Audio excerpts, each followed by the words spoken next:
नमस्कार दोस्तों, क्या आपने कभी चलती ट्रेन से बाहर देखते हुए किसी अजनबी की जिंदगी की कल्पना की है? यह सोचा है कि उनकी परफेक्ट लगती दुनिया के पीछे क्या रहस्य हो सकता है? आज हम बात करेंगे एक ऐसे ही मनोवैज्ञानिक थ्रिलर की जो आपको अपनी सीट से हिलने नहीं देगा और आपको यह सोचने पर मजबूर कर देगा कि क्या आप अपनी आंखों पर भरोसा कर सकते हैं। हम बात कर रहे हैं पॉला हॉकिंस की बेस्टसेलिंग किताब The Girl on the Train की The Girl on the Train परिचय। यह कहानी राहेल वाटसन नाम की एक महिला के इर्द गिर्द घूमती है जिसका जीवन पूरी तरह बिखर चुका है। उसका तलाक हो चुका है, वह शराब की लत का शिकार है और वह अपनी नौकरी भी खो चुकी है। हर सुबह वह वही पुरानी ट्रेन पकड़ती है जो उसे एक झूठी उम्मीद देती है कि वह अब भी काम पर जा रही है, लेकिन उसकी असली दुनिया ट्रेन की खिड़की के बाहर है। कहानी और रहस्य का ताना बाना। राहेल की रोज की यात्रा। राहेल हर दिन ट्रेन से यात्रा करते हुए एक कपल को देखती है जो उसके पुराने घर के पास रहता है।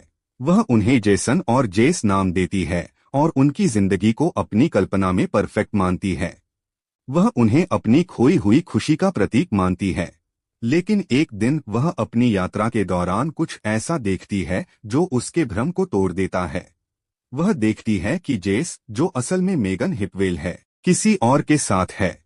मेगन का लापता होना। इसी के ठीक बाद मेगन लापता हो जाती है और राहेल अपनी आंखों देखी घटना की वजह से इस केस में शामिल हो जाती है। लेकिन उसकी शराब की लत और खराब याददाश्त के कारण कोई भी उस पर विश्वास नहीं करता, यहाँ तक कि वह खुद भी अपनी यादों पर शक करने लगती है।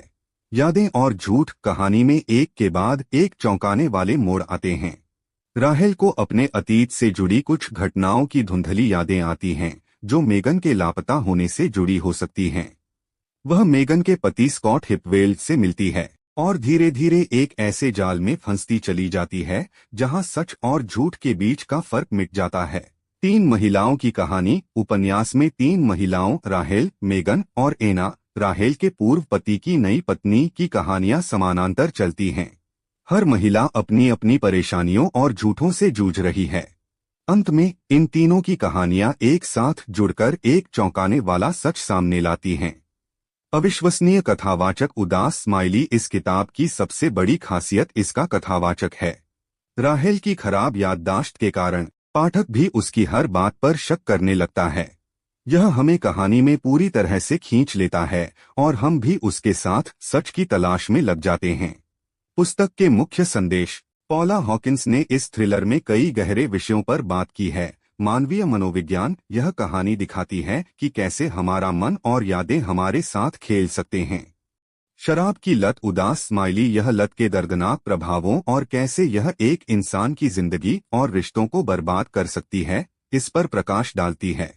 घरेलू हिंसा और धोखे। उदास स्माइली उपन्यास में रिश्तों में छिपे झूठ, धोखे और हिंसा को दिखाया गया है। सामाजिक दबाव। यह दिखाती है कि समाज में एक परफेक्ट लाइफ जीने का दबाव कैसे लोगों को अंदर से खोखला कर सकता है। निष्कर्ष। The Girl on the train सिर्फ एक मिस्ट्री नहीं है, बल्कि यह मानवीय कमजोरियों और रिश्तों की जटिलताओं पर एक गहरी नजर डालती है। यह आपको अंत तक अनुमान लगाने पर मजबूर कर देगी। अगर आपको मनोवैज्ञानिक थ्रिलर पसंद हैं, तो यह किताब आपके लिए एकदम सही है। यह आपको यह सोचने पर मजबूर कर देगी कि शायद हर कहानी की तरह हर झूठ के भी कई पहलू होते हैं। आपको यह सारांश कैसा लगा, हमें कमेंट्स में जरूर बताएं। क्या आपने यह किताब पढ़ी है और इसका क्लाइमेक्स आपको कैसा लगा? अगर आपको यह वीडियो पसंद आया हो तो इसे लाइक करें, शेयर करें और हमारे चैनल को सब्सक्राइब करना न भूलें। हम जल्द ही एक और दिल दहला देने वाली कहानी के साथ मिलेंगे।